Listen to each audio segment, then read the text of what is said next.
చేసుకోవచ్చు. ఇప్పుడు తిరుమల దర్శనానికి సంబంధించి చాలా ఎక్కువగా ప్రచారం అవుతున్న ఒక న్యూస్ ఏంటంటే, సీనియర్ సిటిజన్ దర్శనం టికెట్లను ఇకపై తిరుమల కొండపైన కూడా ఆఫ్లైన్లో ఇస్తారు అన్న ఫేక్ న్యూస్ అనేది ప్రస్తుతం సోషల్ మీడియాలో వైరల్ అవుతోందండి. అయితే ఈ విషయంపై టీటీడీ అధికారులు అఫీషియల్గా స్పందించారు.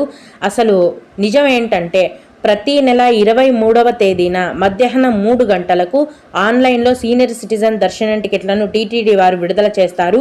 ఈ సీనియర్ సిటిజన్ దర్శనం టికెట్లు బుక్ చేసుకున్న భక్తులను తిరుమలలోని తిరుమల నంబి ఆలయానికి ఆనుకొని ఉన్న సీనియర్ సిటిజన్ క్యూ లైన్ ద్వారా ప్రతిరోజు మధ్యాహ్నం 3 గంటలకు వారిని దర్శనానికి అనుమతిస్తారు.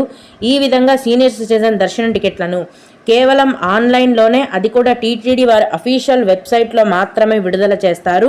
వీటిని ఇంకెక్కడా కూడా ఇవ్వరు. ఆఫ్లైన్లో ఇస్తున్నారు అనేది పూర్తిగా